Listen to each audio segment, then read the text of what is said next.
The hum of the airplane engines provided a soothing backdrop as Dr. Serafina Washington settled into her seat. The first-class cabin of Ascend Air Flight 715 felt like a sanctuary, a bubble that separated her from the chaos of the world below. She had carefully chosen this seat to be a window seat, perfectly positioned for reflection. As the plane taxied down the runway, Serafina, a woman in her early 50s, breathed in the quiet serenity only flying at 30,000 feet could provide. She'd flown countless times, each trip like a ritual that grounded her before weeks of intense work. She leaned back in her seat, feeling the plush fabric of her custom-tailored blazer wrap around her like armor. The elegant gray of her attire, complemented by the soft glow of the cabin lighting, made her blend seamlessly into the high-end world around her. Serafina was used to being the only woman of color in spaces like this. She had always carried herself with an aura of authority, unwavering, measured, and calm. This was a woman who had designed aeronautical safety systems, whose mind had shaped the wings of the very airplane she now sat in. To her, the world of engines, wings, and flight paths was a place of both comfort and mastery. Her salt and pepper hair, styled in precise, intricate locks, fell gracefully over her shoulders. Her face, framed by small pearl earrings, had a tranquility that seemed unnerving to those who didn't understand its source. There was power in Serafina's stillness, power in the way her dark eyes observed the world with a piercing intelligence that seemed to see through people. As she placed her noise-canceling headphones on, ready to retreat into the soothing sounds of Brahms, Serafina allowed herself a rare moment of peace. She was an expert in her field, a force to be reckoned with, and yet, in this moment, she was simply a passenger, reclaiming her space on this earth. But peace never lasts. "Excuse me," a voice sliced through her moment of calm. Serafina looked up slowly. A man stood in the aisle, his face tight with impatience. Mid-30s, probably, well-dressed in a suit that looked expensive, yet rumpled, as if it had been worn for days. His eyes scanned the cabin briefly, sizing up the situation. He was used to getting what he wanted. "My colleague and I need to discuss our presentation," he said, his voice sharp, not asking, but informing. "You'll need to move." Serafina's.com did not falter. She glanced down at her boarding pass, resting on the small console before looking back at him. "I'm sorry, sir, but this is my assigned seat." She spoke quietly, but her words were firm. This wasn't just a seat, it was her space. It was hers for a reason. She had earned it. But this man, who clearly wasn't used to hearing the word no, wasn't going to let it go that easily. Chadwick's stance in the aisle was one of expectation. His gaze flickered between Serafina and the empty seat next to her. It was as if her refusal to comply was some minor inconvenience that could be swiftly corrected by his entitled insistence. He shifted his weight, as though this was some trivial exchange, completely unaware that this wasn't just a seating issue. It was a matter of principle. "I'm not asking you to move permanently," Chadwick pressed, his voice tinged with impatience. "It's just for the flight. I need to work, and this is the only seat where my colleague and I can do that. You can take my seat in 3C. It's not a big deal." He gestured vaguely towards the middle seat behind him, as though it was a perfectly reasonable alternative. Sarah didn't flinch, her eyes locked with his, measuring him with a calmness that unnerved him. She wasn't intimidated, not even slightly. "I specifically booked this seat," she replied, her voice unwavering.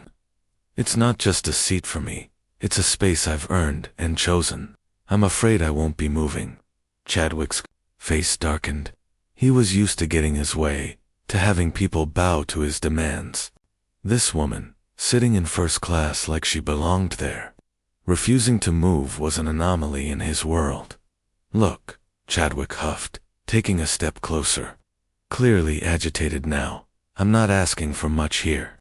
It's not like I'm asking you to give up your seat for nothing. We have a multi-million-dollar presentation at stake." Surely you can understand that. Serafina didn't respond right away. She simply raised an eyebrow, her gaze never leaving his. I understand that you're asking me to move because you're inconveniently seated, she said, her voice cool but cutting.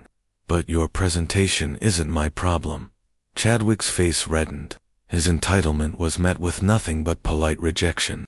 In his world, people didn't speak to him like this, especially not a woman who looked like she had no place in first class.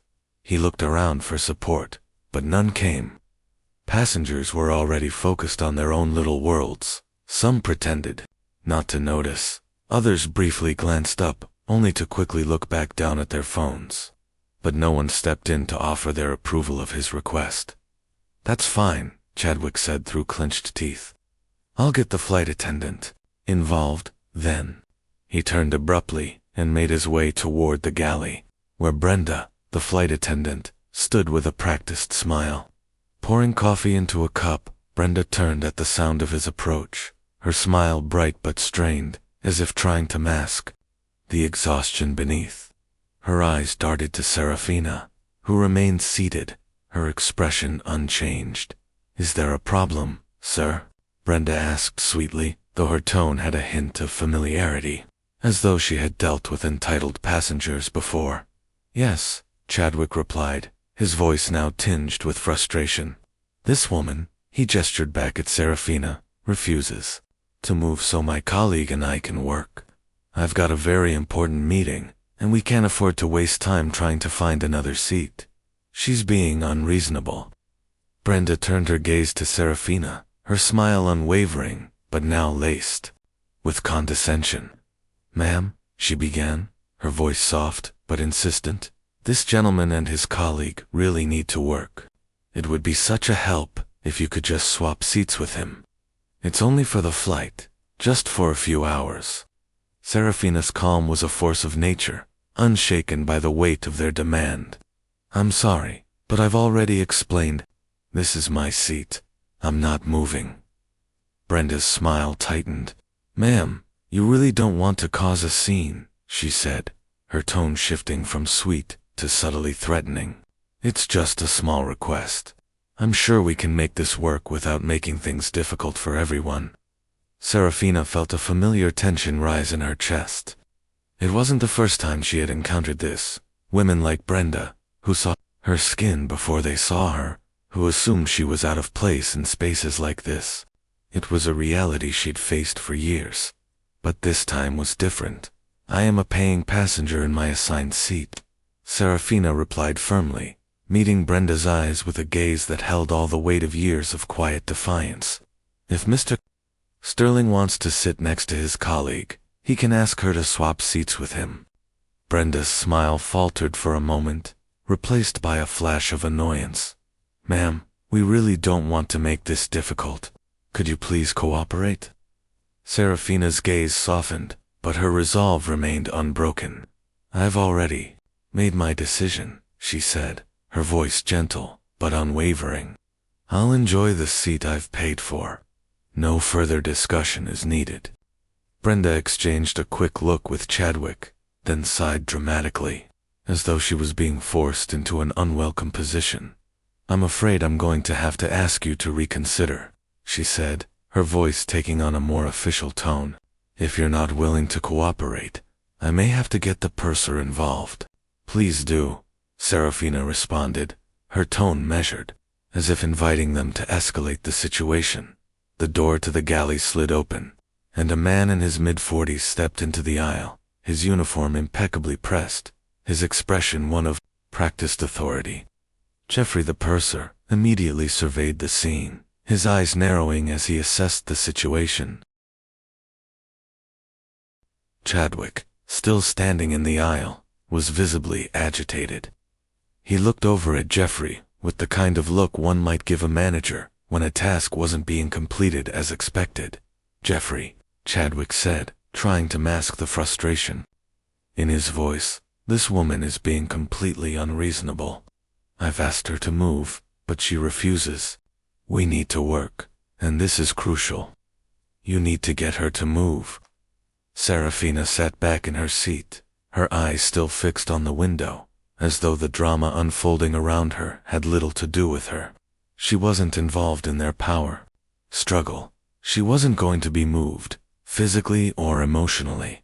Jeffrey turned his attention to Sir. His eyes, though trained to remain neutral, flicked with the briefest hint of irritation as he looked her over. The calm woman in seat to be seemed so out of place in this moment, so unmoving, while the world around her floundered. "Ma'am?" he began, his voice carrying the weight of authority, but with an edge to it that he no longer attempted to conceal. "I understand your seat assignment, but this is a matter of urgency. We have a situation here. The gentleman needs to sit next to his colleague." Serafina looked up at him now, her gaze steady, but there was a quiet fire in her eyes. "I understand his urgency, but I also have a right to be in my seat. This is my assigned seat, and I'm not moving." Jeffrey paused, visibly taken aback by her firm response. He had expected something different, maybe a reluctant agreement or an apology. But Serafina's unwavering stance only seemed to escalate the situation further. The tension in the cabin was palpable now, the quiet hum of the engines becoming a distant murmur as all eyes shifted toward the unfolding drama. A few passengers glanced up from their books and devices, some in obvious discomfort, others watching the spectacle with a mix of curiosity and judgment. The more Serafina refused, the more the atmosphere seemed to tighten. Chadwick, who had been stewing in frustration, suddenly spoke up again, his voice louder, this time, filled with righteous indignation. "This is ridiculous. You're making this into something it's not. I'm a paying customer too, and my needs are just as important as yours. I need to work." His words hung in the air, the accusation clear. Serafina wasn't just being difficult. She was actively preventing him from fulfilling his job, and that, in his mind, made her the enemy. He wasn't about to let this go. Jeffrey exchanged a quick glance with Brenda, who was still standing near the galley, her expression caught somewhere between sympathy and annoyance. Serafina's refusal had now turned into a full-blown confrontation, and the crew was clearly rattled. "We really don't want to cause any further disruption," Jeffrey continued, his voice rising slightly, "but if you won't cooperate, I'm afraid I'll have to call the captain." Serafina's eyes flickered toward him, her gaze sharp, but not angry. She wasn't upset. She wasn't flustered. If anything, her calmness was beginning to unsettle them more than anything else. She didn't feel the need to raise her voice. She didn't need to argue. She had made her decision. "That's fine," she replied quietly. "Call the captain if you must. I'm not moving." The words seemed to hang in the air, and the room fell into an uncomfortable silence. Jeffrey, clearly caught off guard by the steadiness of Serafina's resolve, hesitated. The man who had once stood as the authoritative figure in the situation now found himself faltering. His next move would either escalate this even further or resolve it, but in that moment, it was unclear which path he would choose. He looked down at her, then back at Brenda, then finally to Chadwick, whose face had turned from frustration to outright anger. Jeffrey knew that the longer he stood here without resolving this, the more the situation would spiral out of control. "I'll call the captain," he said finally, his voice colder now, as though his decision had already been made. As he stepped away to make the call, Serafina sat back again in her seat. She didn't watch him walk away. She didn't need to. She knew what would happen next. She'd seen this story unfold 100 times before. People in positions of power feeling threatened by her presence, making her the villain when all she was doing was standing firm in her rightful space. But this time, she wasn't going to back down. This time the system would have to deal with her. The cabin remained tense as Jeffrey's footsteps echoed down the aisle. A few more passengers were now openly watching, their discomfort palpable, but no one spoke up. No one took Serafina's side. They just watched, like silent spectators in a drama they hoped wouldn't disrupt their flight. The door to the cabin slid open again, and this time, it wasn't another flight attendant. It wasn't the purser or the passengers nervously shifting in their seats. It was the captain. Captain Robert Miller strode into the aisle with the kind of authoritative presence that instantly commanded attention. His crisp uniform, with the polished epaulets gleaming under the cabin lighting, radiated power. The hum of the plane seemed too quiet in the wake of his arrival. Chadwick stood taller, his chest puffed up with the satisfaction of having called in the big guns. Brenda was standing near the galley, looking uncomfortable, her eyes flicking between Serafina and the captain, as though she hoped someone else would fix this problem. Jeffrey was close behind, his face a mask of professionalism, but the underlying strain in his eyes revealed that he, too, was caught in the crossfire. Captain Miller approached Serafina's seat with the kind of stiff formality that suggested he expected to be met with a surrender. He wasn't prepared for what he saw. Serafina seated calmly with an unwavering look of quiet determination, her hands folded neatly in her lap. He stopped in front of her, his presence like a wall, blocking the aisle. Serafina didn't flinch. She didn't stand. She didn't even look up. "Ma'am," Captain Miller said, his voice low but firm, "I am the captain of this flight.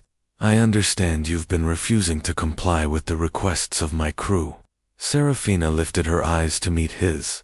There was no fear in them, no anger, just a quiet, measured resolve. "That's correct," she replied, her voice calm but unwavering. "I'm not refusing anything. I'm simply asserting my right to remain in my seat, which I've paid for and was assigned." The captain's jaw tightened. His professional demeanor began to crack. "I've been informed that you're disrupting this flight by refusing to comply with crew instructions." "This is a safety issue, ma'am." Serafina's eyes narrowed, ever so slightly. "A safety issue," she echoed, her tone flat. "How, exactly, is my refusal to give up my seat a safety issue?" The words hung in the air, and for a moment, it seemed as though Captain Miller might back down, might reconsider his position. But then the tension between them grew, like a quiet storm on the horizon, waiting to explode. The captain took a step forward, looming over her now, his face hardening. "Ma'am," he repeated, his voice now sharp, "if you do not move, I'll have to call airport security. You're creating a disturbance, and that can't be allowed to continue." Serafina didn't flinch. She didn't even look alarmed. In fact, she looked almost amused. "I see," she said softly. "So, to clarify, the issue is that I refused to move to accommodate a passenger who didn't like his seat, and that has escalated into a safety issue." Her words were so deliberate, so precise, that they cut through the air like a blade. Captain Miller faltered for just a moment, but then, as though he'd been trained to follow the script, he pressed on. "I'm afraid I have no choice," he said, his voice now tight with frustration. "I will have to ask you to gather your belongings and deplane." Serafina's face remained unreadable. The flight had gone from a simple misunderstanding to a complete power struggle, and now the stakes had risen. She wasn't just fighting for her seat anymore. She was fighting for something much bigger. She was fighting for her dignity. For the countless times in her life when she had been asked to shrink, to make herself smaller, to accommodate others. "You may ask all you like," Serafina said, her voice dangerously calm, "but I am not leaving. If you want to call security, you are welcome to do so." The captain's eyes flashed with a hint of anger. His patience was wearing thin. He stepped back, signaling to Jeffrey. "You heard her," Captain Miller said, his tone now more forceful. "Call airport security. We'll handle this once, and for all." Jeffrey nodded, his face pale, but there was no turning back now. He turned on his heel and left, the tension in the air so thick it could almost be cut with a knife. Serafina remained seated, her posture relaxed, her demeanor unshaken. The murmurs around her grew louder, but she didn't care. She had made her stand. Moments later, the door to the cabin opened again. 2 large security officers entered, their expressions impassive, but their presence was unmistakably menacing. Serafina stood slowly, her movements deliberate and precise. She wasn't going to rush. She wasn't going to give them the satisfaction of seeing her panicked as she rose from her seat. She folded her blazer with the same care and attention she had given to her work over the years. Her headphones came off, the cord coiled neatly in her hand. Every movement was fluid, controlled, and most importantly, composed. The security officers stepped forward, blocking the aisle. Their gaze was neutral, but they weren't blind. They could see what was happening, but they weren't there to question the authority of the captain or crew. They were just doing their jobs. Serafina looked at them, then at the captain, who was watching from the front of the cabin. "Captain Miller," she said, her voice now carrying the weight of everything she had fought for. "You are making a catastrophic mistake. I promise you, you will regret this before your plane ever leaves the ground." Her words were spoken with such icy precision that the captain actually flinched. The officers didn't move, but Serafina's message had been delivered. She wasn't just being removed from a plane, she was making a statement. As she walked past the 2 security officers, her head held high, her gaze didn't meet Chadwick's, who sat in his seat, smirking triumphantly. She didn't need to acknowledge him. She had already won. Serafina stepped into the jet bridge, the cool air outside providing a sharp contrast to the warmth of the cabin. The door to the aircraft hissed closed behind her, sealing the fate of the flight, though she had no intention of leaving the matter unresolved. She wasn't rattled. There was no panic, no urgency in her movements. She walked with the same quiet confidence, the same controlled grace she had exhibited throughout the entire ordeal. 2 airport security officers flanked her, their expressions stiff, though they no longer seemed certain of their role. She could feel the weight of the eyes on her. Passengers peering through the windows from the plane, some with confused looks, others with growing curiosity. It didn't matter. They didn't understand yet, but they would. The officers gave her a brief, awkward glance, unsure of what to do next. They had done their job. They had escorted her off the plane, but the situation had already spiraled beyond their control. The tension in the air felt like static, a storm on the horizon, but Serafina wasn't concerned with the storm. She was about to create a whole new system. She reached into her bag, pulling out her phone. It wasn't a flashy device. Nothing about Serafina ever screamed for attention. But this phone, in her hands, held the potential to change everything. She scrolled through her contacts with steady fingers, finding the name she was looking for, Marcus T. She didn't hesitate. Her thumb pressed the call button, and the phone rang once, twice, before a deep, no-nonsense voice answered.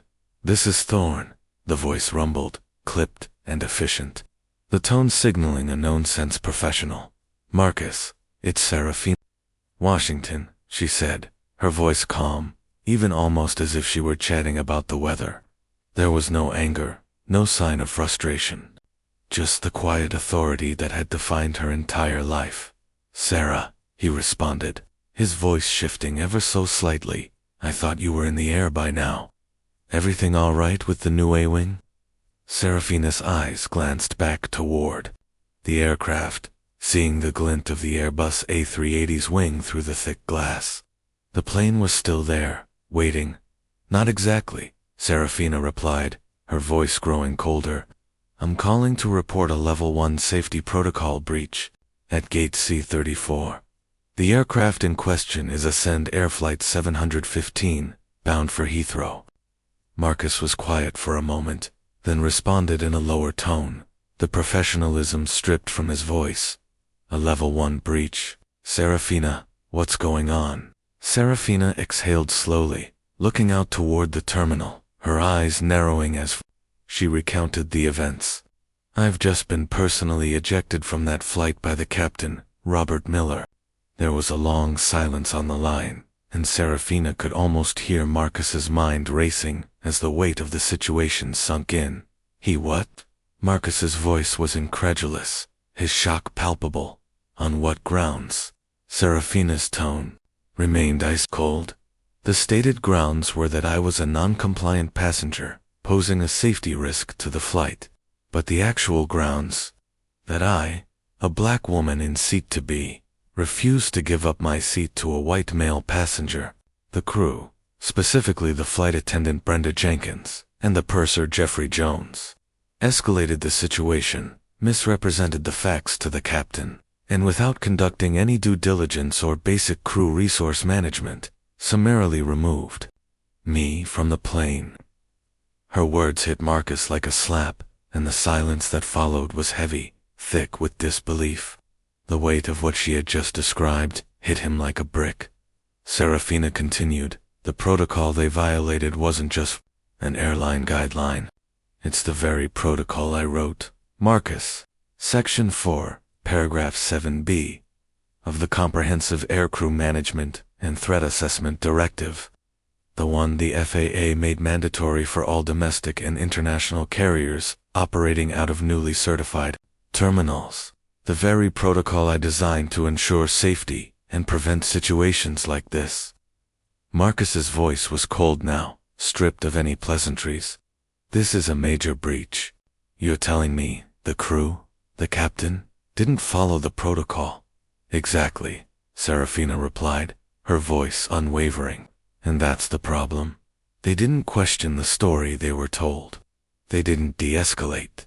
They didn't think about the consequences. They were so quick to treat me as a threat, to push me aside, that they jeopardized the entire flight's safety. Marcus paused. The implications were clear. If the crew had failed to handle a simple seating dispute correctly, how could they be trusted to manage a real emergency? All right, Marcus said, his voice suddenly sharp, professional once more.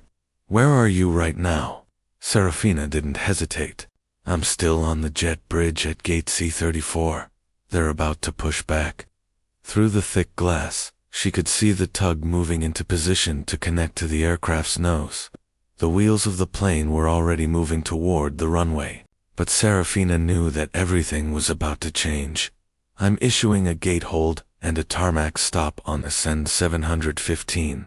Effective immediately, Marcus said, his tone now filled with authority. I'm citing a critical command crew review. No one talks to that crew until my incident team gets there.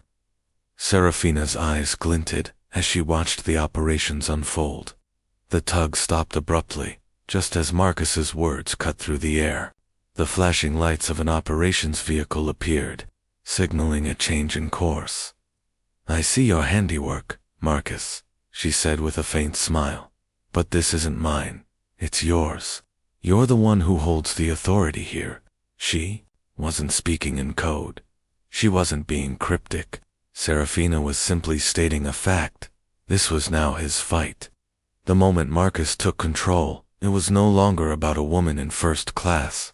This was a direct challenge to the airline's operation, and it would ripple through the system like an earthquake. As the operations vehicles circled the plane, and airport personnel scrambled to react, Serafina knew the game had changed. The stakes were no longer about a seat or a passenger. They were about something far greater: accountability and reform. The atmosphere in the terminal was thick with the kind of tension that could be felt in every corner of the sprawling airport. Serafina stood at the gate, arms folded, her gaze steady and unwavering, as the events set in motion by her phone call began to unfold. It wasn't a matter of whether or not Ascend 715 would leave. It wouldn't. It couldn't. The tug, which had been so sure of its path moments ago, was now moving away from the aircraft. The flashing yellow lights of an airport operations vehicle flashed in a chaotic pattern near the nose of the giant Airbus. It was as if the world had shifted beneath their feet. Serafina watched it all unfold, but she remained the picture of composure. She wasn't angry. She wasn't vindictive. She wasn't even surprised. This wasn't about her. It never had been. This was about the system, about the failure of the airline to uphold the very principles she had spent years designing. And now, that system was being forced to face its shortcomings. The airline's operations had come to a screeching halt. Ascend Air's Flight 715 was no longer a priority. It was an inconvenience, a delay, a public spectacle. And, most importantly, it was about to cost the airline dearly. Serafina's phone buzzed again in her hand. The number flashed on the screen. Marcus T. She answered it immediately. "It's done." Marcus's voice came through the line, cold but filled with authority. Ascend 715 is grounded. Their entire operation at Gate C-34 is shut down. I've already issued the command for an immediate review of the crew. They'll be interviewed and debriefed. The FAA is on their way to take over. Serafina's lips parted, but no words came out. It wasn't shock. It was simply the understanding that this moment, though significant, was a small part of a much larger shift. The consequences were already spiraling. "Good," she said, her voice steady. "That's the least they deserve." Marcus paused. "I know you weren't expecting this, but we're talking about a level 1 breach now. Your report triggered a chain of events. They're going to have to answer for everything." Serafina let out a slow breath, her gaze still locked on the gate ahead. "Let them answer," she said quietly, "but don't mistake this for a victory. This is a failure of leadership. They let their biases get in the way of professionalism. They failed their jobs. I just called them out on it." As the ground crew scrambled to manage the situation, the passengers aboard the grounded flight began to realize that something was terribly wrong. The crew had not even made it to the point of preparing for takeoff. The luxury and calm of first-class passengers had already begun to shatter into confusion.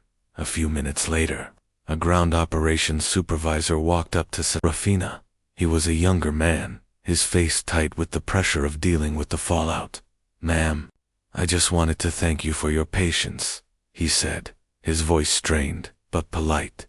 "We're doing everything we can to clear this up, but there's no question this is causing delays across the board."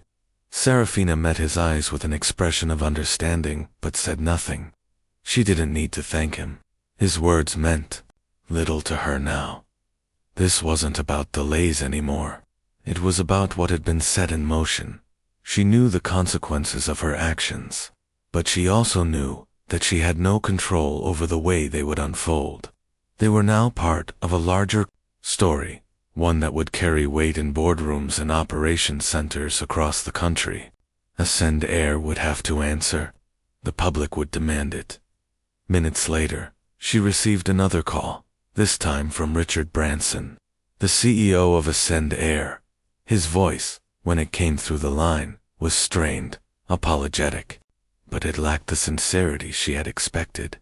"Dr. Washington," Richard's voice began, "I want to personally extend my most sincere apologies for what happened earlier. This is not the standard we uphold at Ascend Air, and I assure you, we are investigating this matter thoroughly." Serafina held the phone to her ear, her expression unreadable.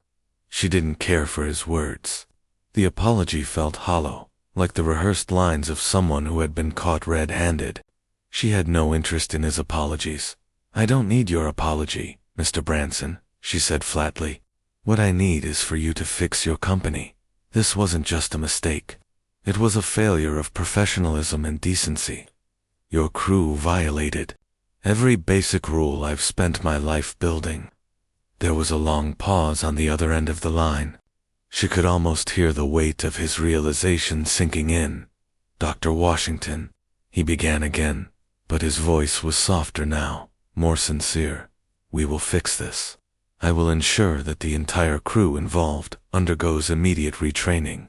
We will conduct a full review, and I promise we will learn from this." "Good," Serafina said, her tone sharp but controlled. "And if you really want to make it right, you'll let the world know what happened. You'll take responsibility, not just for the incident, but for the system that let it happen." She paused, her eyes on the plane once more. The ground crew was moving in and out, disconnecting the power and air supply from the aircraft. "I've made my report," she said finally. "And I'm done here. Fix your company. I'm not interested in the PR. I'm interested in real change." She hung up without another word. The ball was no longer in her court. The finality of her actions reverberated through the airport. As the hours passed, the impact of Serafina's phone call rippled outward, affecting everyone in its wake. The terminal, once bustling with the usual pre-flight energy, now felt like a scene from a disaster movie. Passengers were rebooked on other flights, tempers flaring as they were informed of the indefinite delay. Ascend Air's reputation was being shredded in real time, as the grounding of a single A380 spiraled into a logistical nightmare for the airline. Serafina stood by the window in the terminal, watching the flashing lights of airport vehicles. Below, the chaos unfolding as the airline's operations began to unravel. The tension in the air felt like a physical weight, but Serafina felt none of it. She wasn't concerned about the fallout. Her job was done. She had done more than just secure her right to a seat on a flight. Serafina had exposed a system of bias and incompetence that ran deeper than any individual passenger's dispute. She had fought for respect, for accountability, and for a change that could never be taken back. From her vantage point, she could see the A380, still grounded, its engines silent. The crew members responsible for escalating the situation were being interviewed one by one, their faces pale as the reality of their mistakes set in. Serafina had made sure of that. Her phone buzzed again. "Marcus T." She answered it without hesitation. "Sarah," Marcus's voice came through, serious and steady. "We've just received word that Ascend Air has grounded all of their international flights from the A-Wing. They're facing a full investigation now. Their crew has been removed, and their flight certification is under review. The consequences are cascading faster than we expected." Serafina didn't flinch. She'd expected nothing less. "Good," she said simply, her voice cool and controlled. "It's about time someone held them accountable. They're lucky it was me who got them caught, Marcus, not someone else. We don't have time for these mistakes anymore." There was a brief pause on the line before Marcus responded, his voice carrying a hint of respect. "You've done more than just get them caught, Sarah. You've shaken the foundation of their entire operation. They won't be the same after this. You've forced a reckoning in a system that was broken from the inside out." Serafina's gaze lingered on the aircraft, her thoughts distant. "This isn't about me, Marcus. It never was. This is about everyone who's ever been overlooked, treated as if they didn't belong. People who were told their space wasn't theirs to claim. This is about creating a world where that doesn't happen anymore." Marcus's tone softened. "I know. And you've made sure that world starts here, today." As Serafina hung up the phone, she looked around the terminal. The chaotic energy, the rush of movement, the flurry of rebookings, it all felt distant now. She was no longer a passenger caught in an unjust system. She had become a force that altered the course of an entire industry. But despite the victory, she felt a quiet sadness settle over her. This wasn't a personal triumph. It was a reminder of the work still to be done. Yes, the airline would face its consequences. Yes, the crew members responsible for the incident would face the repercussions of their actions. But the reality was, this wasn't an isolated incident. It was a symptom of a deeper problem, a problem that would take more than one action to fix. The door to the operations center opened, and a man in a dark suit walked briskly across the terminal. Serafina didn't need to look twice to know who it was. Richard Branson, the CEO of Ascend Air, was finally here to take responsibility. He walked toward her, his steps quick and deliberate. When he reached her, he stopped, his posture stiff, his face a mask of controlled tension. He extended his hand to her, but Serafina didn't immediately take it. "Dr. Washington," he said, his voice strained, "on behalf of Ascend Air, I want to extend our most sincere apologies for the way you were treated today. We've already begun an internal investigation into this matter. Serafina glanced at his outstretched hand, but did not shake it. Mr. Branson, she said, her voice cool, this is not the time for apologies. Your company's systemic failures were exposed today. Apologies won't fix it. Action will. Richard's face faltered slightly, his confidence cracking under the weight of her words. You've asked me to sit down, to give up my seat. You've asked others like me to make ourselves smaller to accommodate people like you, she continued, her voice calm but strong. I didn't just call you out for one mistake. I called you out for a system that continues to harm people who don't fit your idea of who belongs.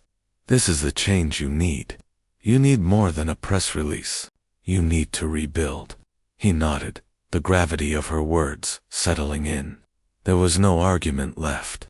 He understood now. I'm going to make sure you get the change you need.